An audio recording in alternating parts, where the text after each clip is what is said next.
আমাদের সংগ্রাম এখন শেষ হয় নাই, আমাদের যুদ্ধ এখনো শেষ হয় নাই। ফেসিবাদের বিরুদ্ধে আন্দোলন করেছিলাম, এখন চাঁদাবাদের বিরুদ্ধে আন্দোলন করতে হবে, দখলদারের বিরুদ্ধে আন্দোলন করতে হবে, যারা দুর্নীতিবাজ তাদের বিরুদ্ধে আন্দোলন করতে হবে, যারা ডাকাত তাদের বিরুদ্ধে আন্দোলন করতে হবে, যারা দেশকে ধ্বংস করার চক্রান্ত করতেছে তাদের বিরুদ্ধেও আরেকবার আন্দোলন করতে হবে। আজকে ভারত আমাদের দেশকে দখল করার চক্রান্ত করতেছে। আমি ভারতকে বলবো, আপনি আমাদের দেশ দখল করার চক্রান্ত করতেছেন, আমাদের দেশের দিকে চক্ষু তুলছেন, আঙ্গুল উঁচা করছেন। আপনি কি জানেন বাংলাদেশের অবস্থাটা কি? আমরা জীবনভর লড়াই করি, বেঁচে আছি, লড়াই করি, বাঁচবো ইনশাআল্লাহ। আমরা জীবনভর লড়াই করেছি, আরো লড়াই করব, লড়াই করতেই থাকবো। যতদিন পর ইসলামী হুকুমত না কায়েম হবে ততদিন পর্যন্ত ইনশাআল্লাহ মাঠে থাকবো, ময়দানে থাকবো। প্রিয় ভাইয়েরা আমার, আগামী নির্বাচন আসতেছে, নহে সমাপ্ত কর্মমোদের অবকাশকতা বিশ্রামের আজকের থেকেই আমাদের কাজ শুরু হবে। মাঠে ময়দানে প্রত্যেকটা দাঁড়ে দাঁড়ে ঘরে ঘরে গিয়ে মানুষকে ইসলামের কথা বুঝাতে হবে, ভোট আদায় করতে হবে, ইসলামের পক্ষে আমরা ভোট নিয়ে আসব। আল্লাহ আমাকে এবং আমাদের সবাইকে ইসলাম হুকুমত কায়েম করার চেষ্টা করার এবং সর্বোচ্চ ত্যাগ করার তৌফিক দান করেন। যুব কনভেনশন শুকরিয়া আদায় করছি, যারা আয়োজন করছেন সবাইকে ধন্যবাদ জ্ঞাপন করছি। আসসালামু আলাইকুম ওয়া রাহমাতুল্লাহ।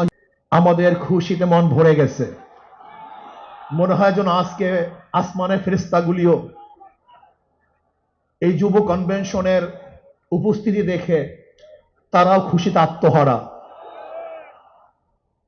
যুবক যদি জাগ্রত হয় তাহলে সেই জাতি জাগ্রত হয়, যুবক যদি জাগ্রত হয় দেশ জাগ্রত হয়, যুবক যদি ভালো হয় সেই সমাজটা ভালো হয়ে যায়, যুবক যদি ভালো হয় তাহলে দেশটা ভালো হয়ে যায়।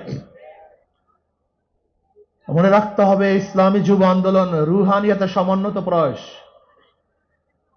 রুহানিয়াত ও জেহাদের সমন্বিত প্রয়াস, এই স্লোগান মনে রাখতে হবে।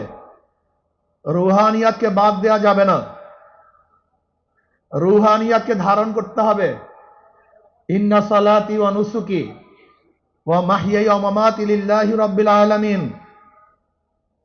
আমার জানি ইবাদত, আমার মালি ইবাদত, আমার আন্দোলন, আমার সংগ্রাম, সরওয়ার্দী উদ্যানে আসা, আমার সময় দেয়া, আমার জীবন দেয়া, আমার মাল দেয়া, আমার ত্যাগ করা সম্পূর্ণ কার উদ্দেশ্যে? জোরে বলেন, একমাত্র আল্লাহর উদ্দেশ্যে।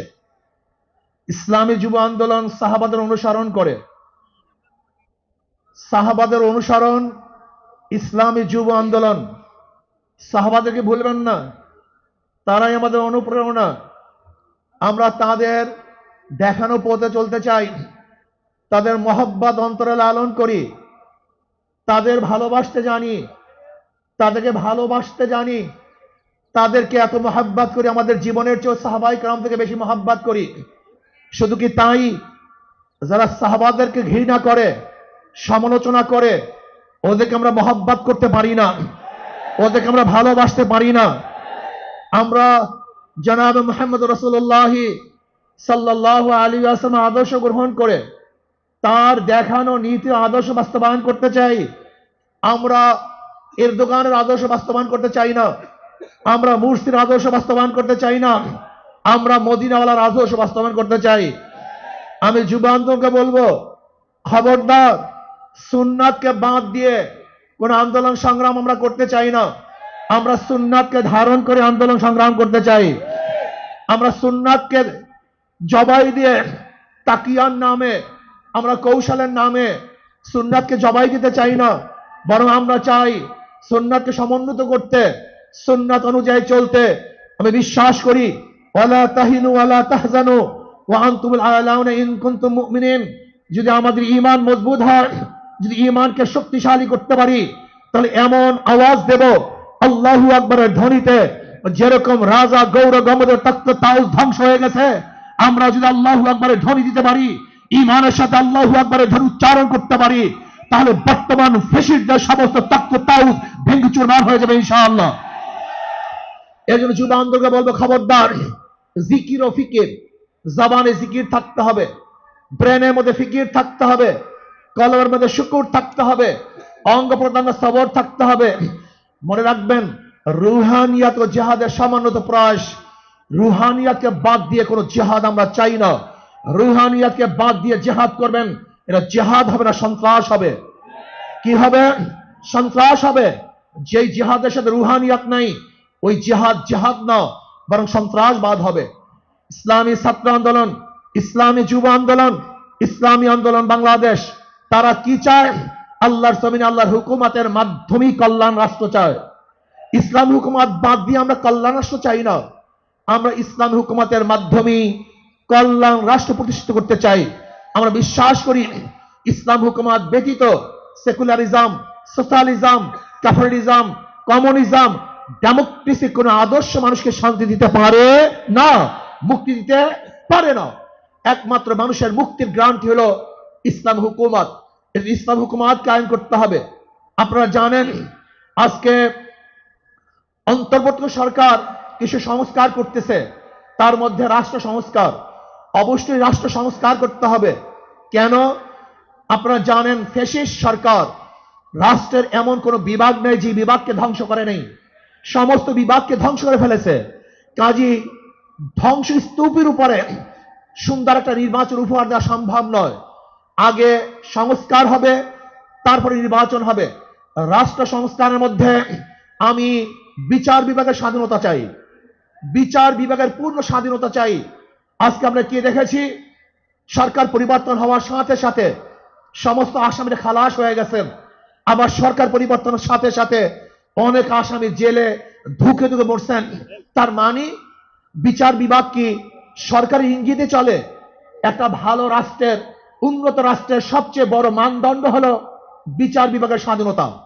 যেই রাষ্ট্রের মধ্যে বিচার বিভাগের স্বাধীনতা নাই, ওই রাষ্ট্র ভালো কল্যাণমুখী একটা রাষ্ট্র হতে পারে না।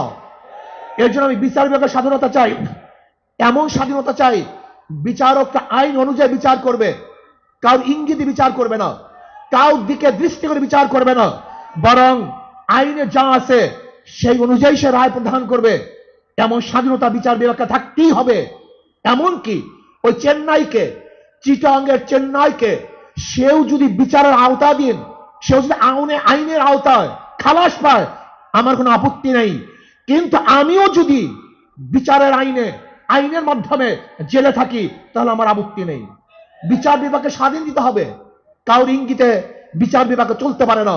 যদি বিচার বিভাগের স্বাধীনতা না থাকে, মান হাফেরা হুফেরা, তুমি যেই গর্ত খুঁজবা সেই গর্তের মধ্যে একদিন তুমিই পড়বা। এই জন্য বিচার বিভাগের স্বাধীনতা চাই। নাম্বার 2, সংবিধান সংস্কার। আজকে দেখেছি সেখানে প্রায় 505টা আসন রাখা হয়েছে। আসন কম হোক বেশি হোক, কিন্তু সব জায়গায় নির্বাচনের ভিত্তিতে সংসদ সদস্য হতে হবে। মহিলাদের জন্য সংরক্ষিত আসন 100, এটা আমরা মানি না। যদি সংরক্ষিত আসন মহিলাদের জন্য রাখা হয়, এটা মহিলাদের সাথে বৈষম্য করা হয়, তাদেরকে দুর্বল ভাবা হয়। আমরা তো কোঠার বিরুদ্ধে আন্দোলন করেছিলাম। যদি আবার মহিলাদের জন্য কোঠা রাখা হয়, তাহলে আমরা আন্দোলন সাকসেস হই নাই। আমরা বলবো মহিলারা সরাসরি নির্বাচন করবে, নির্দিষ্ট কোনো কোঠা আমরা চাই না।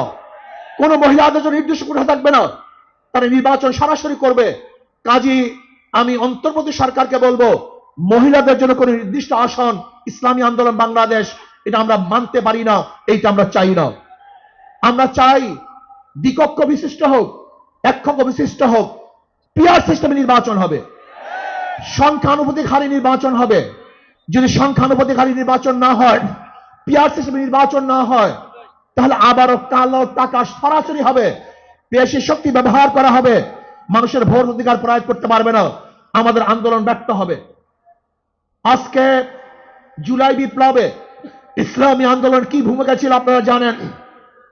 5ই জুলাই বরিশাল আমরা ঘোষণা দিয়েছিলাম যে ছাত্রদের বৈষম্য বিরোধী আন্দোলনের সাথে আমরা সম্পৃক্ত। শুধু কি তাই, সেখান থেকে শুরু করে এমন কোন আন্দোলন নাই, সংগ্রাম নাই যেখানে আমরা মাঠে ছিলাম না। আমরা জীবনের মায়া ত্যাগ করে রাস্তায় ঝাঁপিয়ে পড়েছিলাম। আমি বিশ্বাস করি ইসলামী আন্দোলন বাংলাদেশ যেইভাবে দলীয় ব্যানারে বৈষম্য বিরোধী আন্দোলন অংশগ্রহণ করেছে, বাংলাদেশের অন্য কোন সংগঠন দলীয় ব্যানারে এই আন্দোলন সম্পৃক্ত ছিল না। শুধু কি তাই, ইসলামী আন্দোলন বাংলাদেশের যারা শীর্ষস্থানীয় লিডার নেতা তারাই মাঠে ছিল, কিন্তু যারা বৈষম্য বিরুদ্ধে আন্দোলনের বিরোধিতা করেছে, বলেছে যে এই সংগ্রামের সাথে আন্দোলনের সাথে আমরা সম্পৃক্ত নাই, তারা যদি আজকে নতুন ভাবে ক্ষমতা যাওয়ার স্বপ্ন দেখে, এদেশের জনগণ সেই স্বপ্ন পূরণ হতে দেবে না। সংস্কারের বিরুদ্ধে কোনো সংস্কারের পরেই নির্বাচন হবে। আজকে সংস্কার করতে যারা বাধা সৃষ্টি করেছেন, আমি বলবো দীর্ঘ 16 বছর কোথায় ছিলেন? রাগ ডাক সেরেই বলবো, বিএনপি আপনারা কোথায় ছিলেন? প্রতিবার ঈদের কথা বলেছেন, ঈদের পরে আমরা আন্দোলন করব, ঈদের পরে সংগ্রাম করব, ঈদের পরে সেইটা করব। হাজারো ঈদ চলে গেছে, আপনারা আন্দোলন করতে পারেন নাই। কিন্তু ছাত্র জনতা আজকে আন্দোলনের ভিত্তিতে যে অর্জন করেছে, সেই অর্জনকে ধ্বংস করার চক্রান্ত করতেছেন। যে বৈষম্যের বিরুদ্ধে আন্দোলন করেছিলাম, চাঁদার বিরুদ্ধে আন্দোলন করেছিলাম, দুর্নীতির বিরুদ্ধে আন্দোলন করেছিলাম, ধর্ষণের বিরুদ্ধে আন্দোলন করেছিলাম, অবৈধ হত্যার বিরুদ্ধে আন্দোলন করেছিলাম, মানুষের স্বাধীনতার জন্য আন্দোলন করেছিলাম, মানুষের মুক্তির জন্য আন্দোলন করেছিলাম। কিন্তু আমরা কি দেখলাম? 5ই আগস্টের পরে আবারও চাঁদাবাজি, আবারও দখলদারি, আবারও দুর্নীতি। না, বাংলাদেশের মানুষ এই চাঁদাবাজি আর দেখতে চায় না, দুর্নীতি আর দেখতে চায় না। যারা 53 বছর পর্যন্ত বাংলাদেশকে 5 বার দুর্নীতি চ্যাম্পিয়ন করেছে, ওই সমস্ত দলকে বাংলাদেশের জনগণ আর ক্ষমতা দেখতে চায় না। বাংলাদেশের জনগণ কি ক্ষমতা দেখতে চায়? ইসলামকে ক্ষমতা দেখতে চায়। বাংলাদেশের জনগণ ইসলামী আদর্শের মানুষকে ক্ষমতা দেখতে চায়। যারা খাঁটি ইসলাম, মদিনার ইসলাম নিয়ে সামনে অগ্রসর হবে, বাংলাদেশের মানুষ তাদেরকে গ্রহণ করবে। মদিনার ইসলামের বাহিরে কোন নব ইসলামকে বাংলাদেশের মানুষ গ্রহণ করবে না ইনশাআল্লাহ। ভাই আমার, আসুন ইসলাম হুকুমাতের জন্য আমাদের সাধনা করতে হবে, চেষ্টা করতে হবে। আমাদের আন্দোলন এখনো সমাপ্ত হয় নাই, আমাদের সংগ্রাম এখনো শেষ হয় নাই, আমাদের যুদ্ধ এখনো শেষ হয় নাই। ফ্যাসিবাদের বিরুদ্ধে আন্দোলন করেছিলাম, এখন চাঁদাবাদের বিরুদ্ধে আন্দোলন করতে হবে, দখলদারের বিরুদ্ধে আন্দোলন করতে হবে, যারা দুর্নীতিবাজ তাদের বিরুদ্ধে আন্দোলন করতে হবে, যারা ডাকাত তাদের বিরুদ্ধে আন্দোলন করতে হবে, যারা দেশকে ধ্বংস করার চক্রান্ত করতেছে তাদের বিরুদ্ধেও আরেকবার আন্দোলন করতে হবে। আজকে ভারত আমাদের দেশকে দখল করার চক্রান্ত করতেছে। আমি ভারতকে বলবো, আপনি আমাদের দেশ দখল করার চক্রান্ত করতেছেন, আমাদের দেশের দিকে চক্ষু তুলছেন, আঙ্গুল উঁচা করছেন। আপনি কি জানেন বাংলাদেশের অবস্থাটা কি? আমরা জীবনভর লড়াই করি, বেঁচে আছি, লড়াই করি, বাঁচবো ইনশাআল্লাহ। আমরা জীবনভর লড়াই করেছি, আরো লড়াই করব, লড়াই করতেই থাকবো। যতদিন পর্যন্ত ইসলাম হুকুমত না কায়েম হবে, ততদিন পর্যন্ত ইনশাআল্লাহ মাঠে থাকবো, ময়দানে থাকবো। প্রিয় ভাইয়ের আমার, আগামী নির্বাচন আসতেছে, নহে সমাপ্ত কর্মমোদের অবকাশ কোথায় বিশ্রামের। আজকের থেকেই আমাদের কাজ শুরু হবে। মাঠে ময়দানে প্রত্যেকটা দাঁড়ে দাঁড়ে ঘরে ঘরে গিয়ে মানুষকে ইসলামের কথা বুঝাতে হবে, ভোট আদায় করতে